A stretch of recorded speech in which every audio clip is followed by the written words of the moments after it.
Testing 1, 2, 3, 4. All right, both of our audios are coming in clean. Levels are good. Today on Total Disclosure, we're at Contact in the Desert. I'm super excited to be here, and tonight we're joined by a highly respected voice in the world of UFO research, a man whose work has helped shape the modern disclosure on government secrecy, non-human intelligence, and the mysteries just beyond our reach. Peter Robbins is a veteran investigative writer, author, and lecturer, best known for his decades of meticulous research into the UFO phenomenon and the powerful institutions that keep secrets from the public eye. From his co-authored work Left at Eastgate, examining the infamous Rendlesham Forest Incident, to his powerful critiques of disinformation in the UFO field, Peter brings a depth of knowledge and credibility few can match. Today we're diving into one of the most compelling, controversial topics in ufology: the moon, the secrets of Mars, all of it. Is it simply a lifeless satellite like they say, or is there more to the story? Could NASA be hiding what they truly have discovered during the Apollo missions, where astronauts witnessed the unknown crafts or artificial structures that defy explanation? I want to welcome my friend Peter Robbins. Thank you, sir. A pleasure to be here. Pleasure. So I've always been fascinated with NASA, the Apollo missions, because I think it really is our greatest achievement as a species, is to leave our planet and step foot on a celestial body that is not our own. That takes serious advancement. But why are they hiding what's really up there? Or how is it that the moon became classified in the first place? I can't tell you definitively because I don't know, but based on my time and research, I guess I can make better educated guesses than a lot of folks. Right. And the dynamic is much the same as what we see in the historic narrative of the UFO cover-up going back to 1947 officially, which is those people in power, the folks that move the chess pieces around, that determine what happens, see this as potentially uncontrollable in terms of the results of the information released. Study after study has been done, many of them made public, on the possible implications of full disclosure, sociologically, theologically, in terms of world economies, in terms of our technologies. At the heart of it are a series of hardcore lies, and sometimes lies by omission. We can not tell the truth as easily by simply not stating what is the important central fact. Withholding information can be as equally devastating to the truth as just lying about it. Right. So for a moment, let's put ourselves in the place of some of these secret keepers. Our earliest missions to the moon, very simple circumlocations and back we go, and then Mars. NASA has relied on Hasselblad optical technology, absolutely terrific optics, wonderful cameras. And I have no idea of the number, but certainly some hundreds of thousands of photographs have been cataloged. Let's think for a moment of the job of a certain cadre of people who work for NASA, who are first have the security clearance to review these photos, looking for problematic anomalies, things that simply shouldn't be there. And I'm talking about in real human terms, spending X number of minutes on a very fine first-class 8x10 glossy photograph with a 10 power loop and just looking like a jeweler's loop. Because if it's much larger, magnification, it'll be distorted. Right. And the time and the attention that it takes to do that and cover every micrometer. Things are going to be glossed over sometimes. Folks mean well, but you get tired at the end of the day. And first, it's an impossible job. It would be like declassifying our tens and tens and tens of millions of secrets. We don't have the human power to do it. And in the course of the decades, a surprising number of problematic images have been released. And NASA's policy is simply either never to comment on them, or it's a point I'll be making in my presentation tomorrow, a very understandable human condition we call pareidolia. Right. which is that tendency of us folks not just to see, but to want to see that profile on a mountainside, a recognizable image on a tortilla chip, a dog barking in the wood grain. Jesus in a cloud. Clouds, definitely. Right. And more often than not, they are just that. But there's a point where logic, probability, and chance, organization, random meetings, you go into a territory beyond it where it really might be what it appears to be. Right. It's almost easier for it to be the more outrageous of the claims, because then the debunkings are either just not commenting, like you said, or just chalking it up to some sort of psychiatric trick of the eye. A longing to believe also. So exactly, and I have a real problem with some of this stuff because it's almost like putting a classification on top of a snail and saying that we can't know that snails exist. If there are structures and there are remnants of, even if it's inhabited or not, if there is some sort of dark side of the moon structural city or something, the implication of that would change human history. And not only is that the case, but it's not just on the dark side of the moon. Right. People like Ingo Swann and remote viewers have been looking at the moon. And then why haven't we been back since the 60s? Oh, 70s. 70s, I'm sorry. Yeah. There's a lot of questions there. And why we know that NASA's been caught airbrushing photos. You bring up a very interesting point. When I began to get involved in this project, and for me, my professional life has been a series of ongoing self-assigned projects.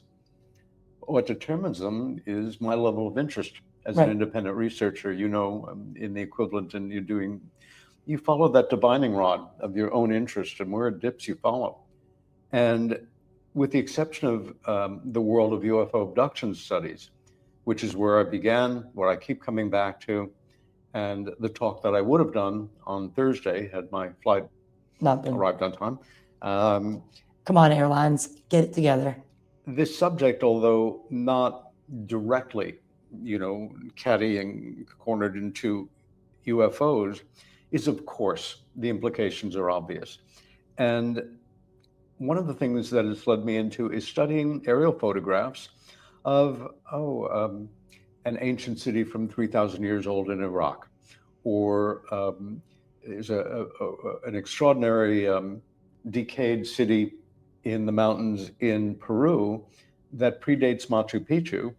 And you look at these aerial photographs, and then you look at certain photographs of Moon and Mars, and it seems to be the exact same configuration, the same deterioration, the same organization.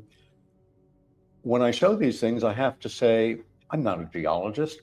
I don't know, how rock wears down over millions of years. Can it mimic these organized structures? We're certainly not talking about a surface made of crystals that grows at right angles and that kind of thing. But my feeling is the most logical, the most boring, the most mundane explanation for a mystery is often what it is. But it's not very sexy, it's not very exotic, and it's a process that a lot of folks would rather not go through.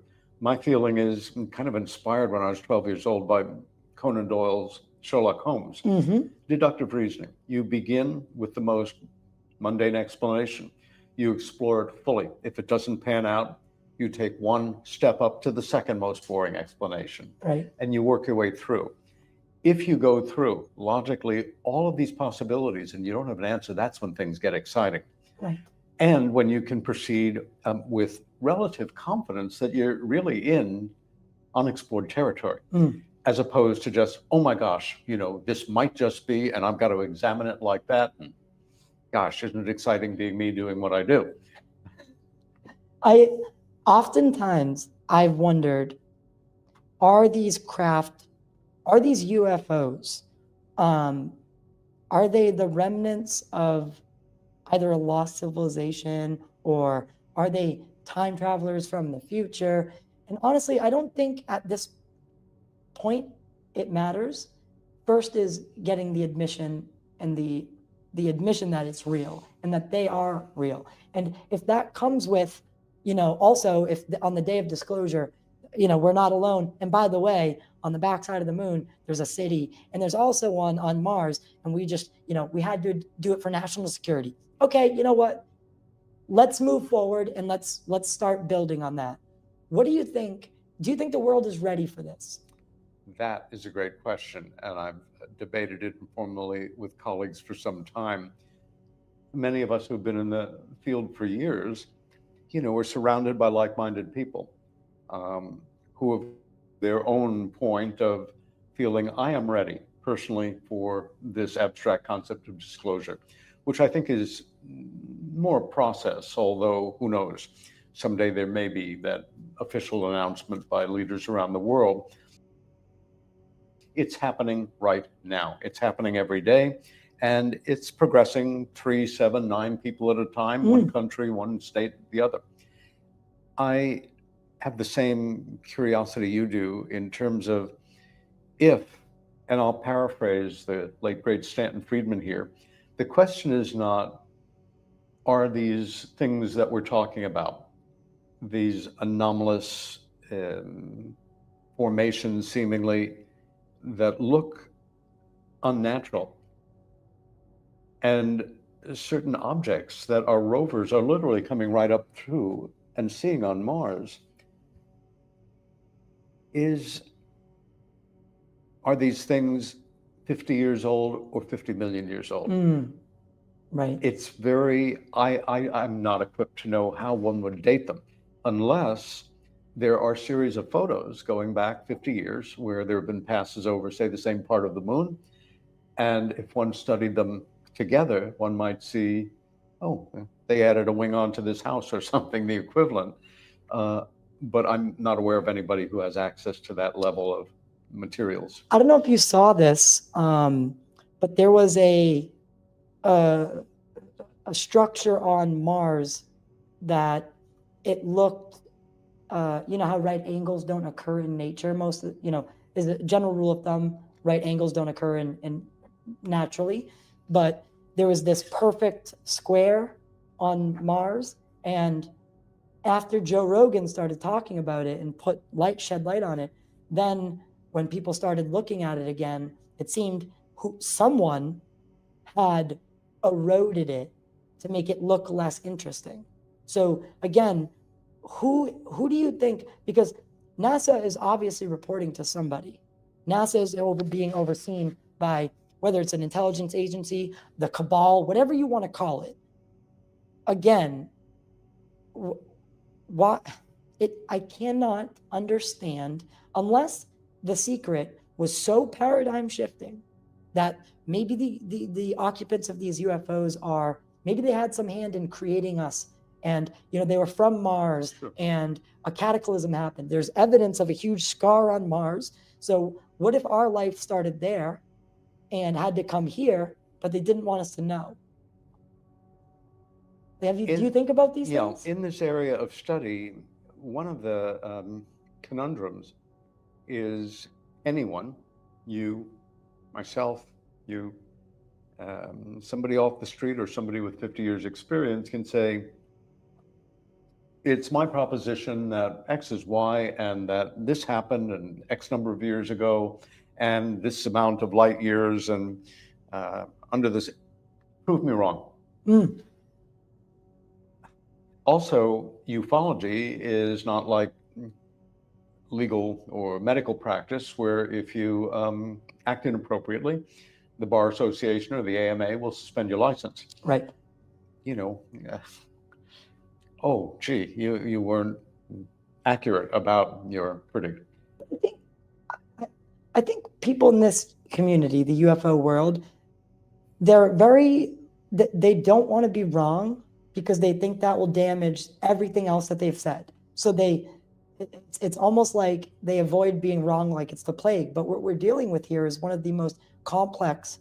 The U in UFO and UAP stands for we don't know, right? So I think we need to be humble with being able to be wrong and move on when the Thank you. data suggests it. I couldn't agree with you more. And for me personally, if I do make an error, I make a point, as much as the point I was trying to make, of having made the error in public. It's kind of poignant that I've been acknowledged for that, I think over-acknowledged, when one would think or hope that most people do admit to errors, but especially in our culture, and never more than now. Real men don't apologize. Making mistakes and admitting it is for sissies. Rub some dirt in it. People will forget. I'm a tough guy. I'll get through this somehow. People forget that I screwed the pooch. But you asked a question as far as origins. It may be any and all. I think the most romantic notion for me is time travelers from our future. Right. It's a staple of science fiction. It's such a exciting, complex possibility. I discount it almost completely. And of course, I could be completely wrong. It's ironic that over the decades, the extraterrestrial hypothesis has become like the most conservative one. Interdimensionals, a presence that's always been with us. I have very little doubt that there are locations below bodies of water and deep within the earth that are bases, for lack of a better term. We're also probably dealing with a myriad of other intelligences. And like our human race, it's a pretty big tent of types and tendencies. Right. Many of, if we're correct in our basic assumption that we are sharing our space, visited by other intelligences, they may again be as varied as we are in terms of temperament and goals. Some of them may be, welcome the Space Brothers, kind of, we want to bring you into what we'll call the Federation, or absolute pathological monsters who Right. understandably feel that as the dominant species on this little planet, which may be more significant and important to numbers of them than we imagine. They may have a pre-existing relationship with this little body of specks shooting through cosmos of 30,000 miles an hour, Right. predating ours. I sometimes think perhaps in the spirit that we routinely now do gene splicing and other advanced techniques. CRISPR. That perhaps we're somebody's master's project gone horribly wrong and they've come back to correct it and get a better grade. Stanton Friedman used to joke that Earth is where they sent people from other planets The rejects. instead of prison. Yeah. You stay there for 19 years and you realize how good you had it here. And I'm only half joking. All of this stuff, we have to be able to joke about because it is so deadly serious. But to keep it effused, to keep the pot stirred, to keep us in the research community barking and arguing and debating each other while the hands that move the puppet strings continue to do it, just like conventional politics. And I want to round out, because we have limited time, and I would love to have you on the actual podcast one day so we could do a long form, fly you into Boston. However, one of the cases that really I connected with when I was younger was the Rendlesham case. You've extensively worked in looking into what happened there. Would you say that if you could give me the elevator version of the Rendlesham Forest case, what would you say about it? What would you say occurred that night? Well, or those nights? It was a series of 2 or 3 nights. Yes. And we're talking about a period of time between Christmas and New Year's 1980. Very close proximity to a major American air base in Suffolk and a sister base active with the RAF at the time. The Bentwaters, yeah. I spent 9 years of my life, to the exclusion of literally everything else, studying, learning, interviewing, traveling back to the UK, ultimately having a book published with my co-author, who had alleged that he was a military witness to this.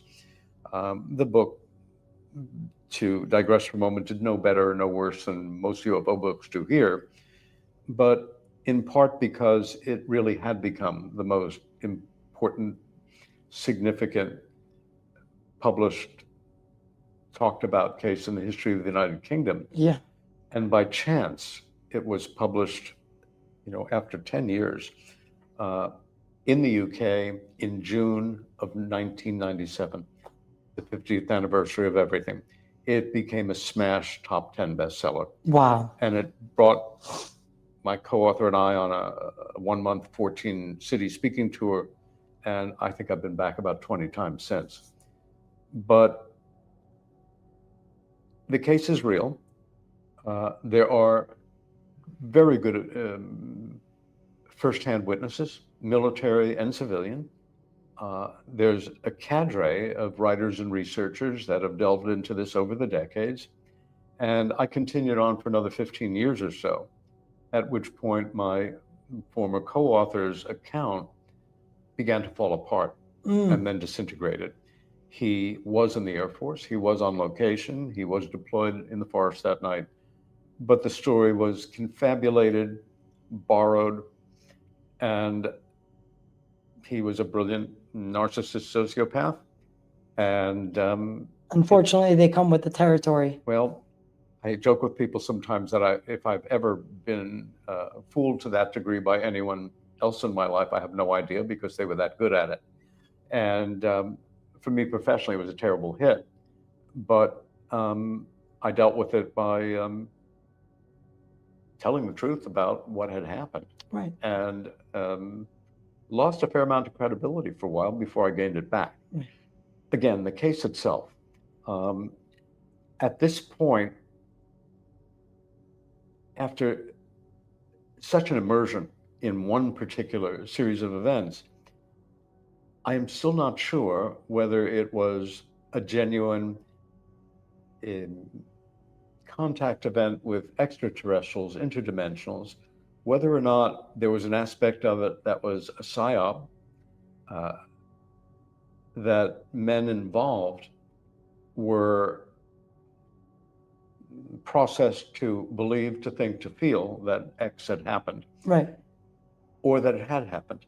Right. And that Her Majesty's government went great lengths for many years saying that whatever it was, and this is a direct quote, it was of no defense significance, which is incredibly arrogant when you don't know what you're talking about. And when Bentwaters, I mean, it's a stronghold for that area, and one of the like you said, one of the largest bases, and is rumored that there was nuclear. Oh, they're more than rumors. Yeah. What had happened was, by virtue of treaty with the UK at the time, we were not supposed to have any nuclear ordnance in the UK. Not only did we have it, it was being held in the weapons storage area at RAF Bentwaters, which is filled with nuclear bunkers. It's an area that I first looked at through a fence from several hundred yards away in 1988, and that many years later, after the base was decommissioned, I had an opportunity to get into and go into. And it was quite an unforgettable day for me. We have verification now from officials, or a lack of denial, that we had a lot of nuclear ordnance there at that base. So whatever John Burroughs and Peniston, whatever they see, whether it's again, I get the who, I think, will come. So whether they're from the future, from the past, they're the Greys, the whatever, it doesn't, whatever happened to John Burroughs and Peniston, it was real enough to them where there were actual effects. And then the account is very similar with, okay, there's physiological effects in relation to nuclear technology. So it checks all the boxes, and it's military. So it's, we tend to give military and veterans, like, a bit of, like a law enforcement witness. Right. they're a little bit more credible than just your average Joe on the street, just because the government, again, does train these people to be observant. Or their local police department, sure. Right, yes, exactly. It's human tendency. So, again, what do you think the connection is there? Because if I was a betting man and there was an apocalyptic scenario, it would happen at our nuclear sites, right? And isn't it odd that these UFOs, what if they are from the future coming back to stop or at least observe something that went wrong at one of these sites? They seem to be visiting all of them. Well, again, anything is possible, but I tend to downplay that idea. Let's just substitute regular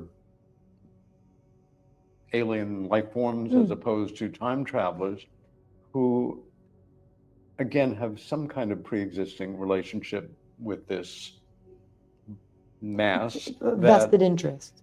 We, the dominant species, are the biggest threat to. Right. That we are our own worst enemy, and that if we continue to go as we are, and now there seems to be a national mandate to full speed ahead and crash course to non-renewables and more nuclear energy. I think, well, I can tell you for a fact that for many years, I believed that John Burroughs and Jim Penniston, that they had been misled, that they had been abused, because that's what my co-author felt, and I had come to have cause to believe him. And when his case really fell apart as an individual, it was then that I realized that John and Jim, to the best of their knowledge, were not only telling the truth, but were very courageous in doing so. And then there's Deputy Base Commander Charles I. Halt, Right. whose life I helped to make a little less pleasant for about 20 years. And when this fell apart, I contacted him to apologize. And his response was essentially, either you and Larry conspired to create this hoax, and when it started to fall apart, you know, like a rat leaving a sinking ship, you deserted your buddy, or nobody in ufology has been played. You were so naive, you were so fooled that it's like record breaking. And I said, let me assure you, it was the second. Right. 2 months ago, I sat down with Charles Halt for the first time in 30 years. Wow. And we were in New Jersey at a small UFO conference, but we talked it out. And his wife had died about 6 weeks before. Charles, friends call him Chuck, now I do too. He was the gentleman I always thought he was. He was heroic in his own way. Deputy base commanders are essentially commanders for day-to-day operation. Mm-hmm. This fell to him. The heat fell to him. The bad publicity fell to him. He was doing his best to manage an emergency situation at a major American air base. And I was a bit of a pest, thinking I was some, muckraking journalist. And Charles was, again, very gracious in the way that he accepted my apology. Again, it's a very important case. I have removed myself from it. There are plenty of other places for me to work and look. And the impact for me was I was invited to speak at a conference in England for 5 years until people realized what had happened, that I had done my best to turn things around, and I've been back a couple of times in the last few years. Well, that recording of Charles, that's the real deal. One's moving away from us. It's moving out fast. This one on the right heading away too. Yeah, they're both heading north. Okay, here he comes from the south. He's coming toward us now. Now we're observing what appears to be a beam coming down to the ground. This is unreal. it gives me the chills listening to it, because military men, again, they conduct themselves a certain way, right? You hear that, not only that, you not only hear the stress in the voices, but it's so well documented in terms of we know every man that he was out there with. Right. Their voices are recognizable. We know who they are. For the record, if you read Left at East Gate, the firsthand account of the Rendlesham Forest story, the thing that was the most shattering for me in all my research was on our very first research trip there, which I thought would be our only one. I thought would be done in a year or two. Not 6 miles from the site of the events that Larry alleges that he was involved in, on our very first night of our very first visit to the locale, we had a multiple UFO incident sighting that went on for an hour and a half. At the time, best technology was microcassette recorders. And wherever I went, I had 2 of them, new batteries, tapes ready to go. I recorded our reactions for an hour and a half. I spent several months transcribing and then checking this transcription because the wind was ripping across the top of the mic and there's a lot of distortion. And I knew once we published, I'm the one that's doing the transcription. And it was so shattering to me. I mean, we had everything from star-sized UFOs zigzagging to fully articulated discs, to a disc dropping down into the Rendlesham Forest and lighting it up like 100 Klieg lights. I went into shock, but hyper observant shock, and everything was recorded.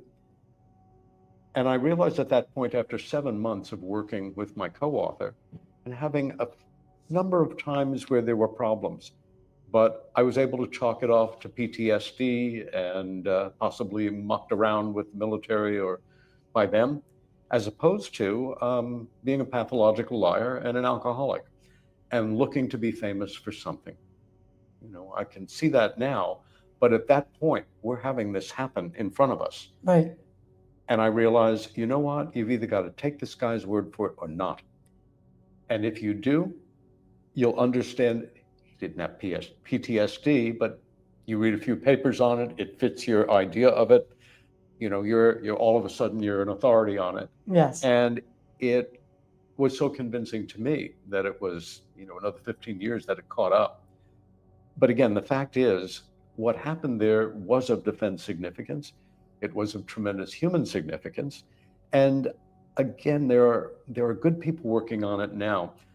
You should talk to Nick Pope about it also. Yeah. Because he's in that unique position of having gone from an official in the Ministry of Defense to having co-written a book on the events with Jim and John. And I realize now it's a much more valuable and important book. Right. Than it was when I wrote a book taking it down. And Nick, being Nick, was very gracious in accepting my apology when things came to shove. Well, I want to say, I've told you this off air, but I think guys like me and the newer people that are entering the field in different ways, and media platforms, investigative aspects, citizen journalism. We have very big shoes to fill with how you guys have taken the ball to the 20-yard line, and now we got to cross the finish line. And I think again, like I said, we're standing on the shoulders of giants, like guys like Stanton Friedman, like yourself, like Steve Bassett, Bob Salas, Bob Jacobs. All these people have worked tirelessly for the better part of their lives trying to get disclosure. And like, I truly, I don't know if it will come from a president standing at a podium, but it might come from citizen journalists, citizen scientists working together and putting the pressure, because we, the people, we own this land. The government just works for us. You've got it. So, but many of us have drank that Kool-Aid and idealize and revere our so-called leaders. Yes. And many of them have forgotten that they work for us.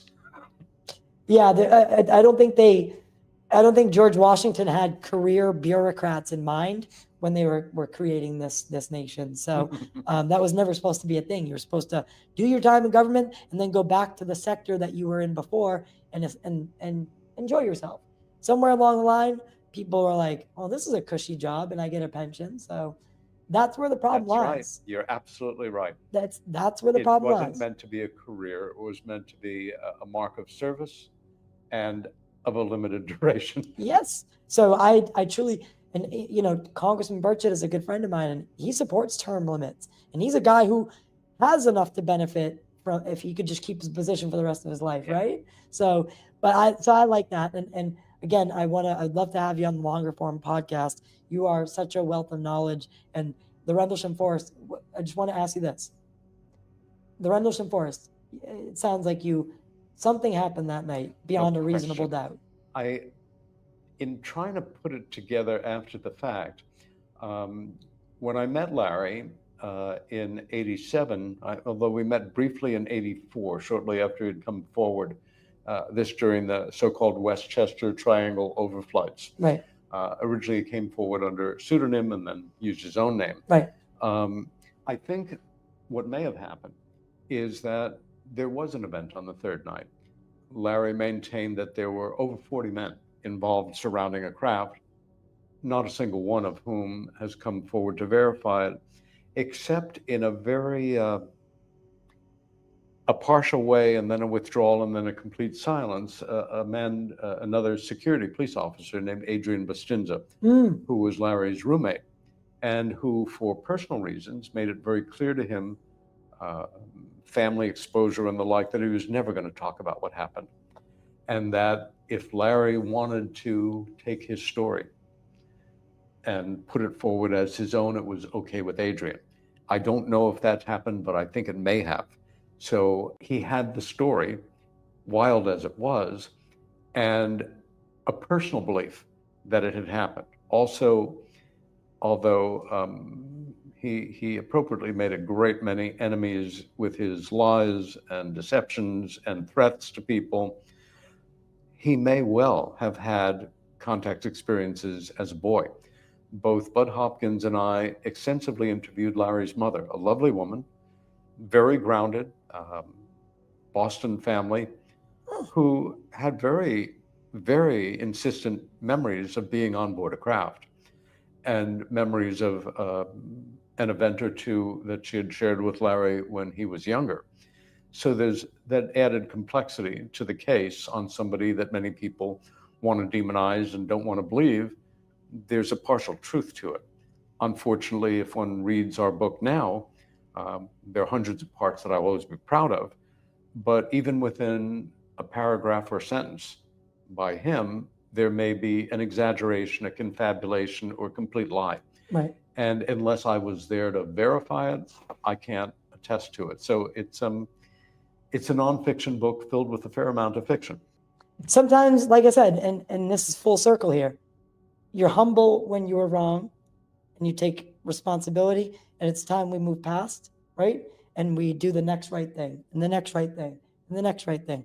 And I don't know if you believe in fate or destiny, but every time I just do the next right thing, I end up in the right spot or where I'm supposed to be. And that's led me right here to you right now. Yeah. And I really want to say thank you for doing this. It's a terrific interview. Thank you. Thank you, sir. So again, I'd love to dive deep into these topics. We only have limited time here, but I think we could definitely, I would love to sit down with you. Absolutely. I'll be glad to do a show with you. And when you have time, just go to YouTube, type in Meanwhile Here on Earth, and you will get several hundred shows that will pop up. Yeah. So we'll put the link in the description for this, and I'll put a little QR code that will bring you right to that website.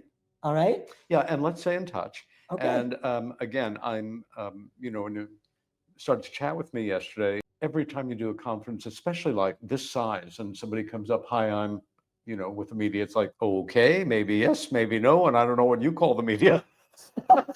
But so thank you guys for joining us today at Contact in the Desert.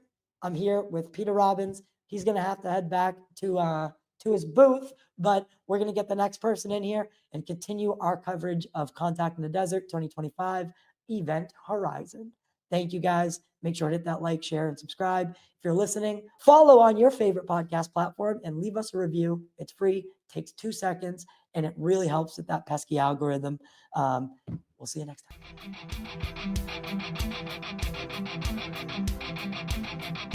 time.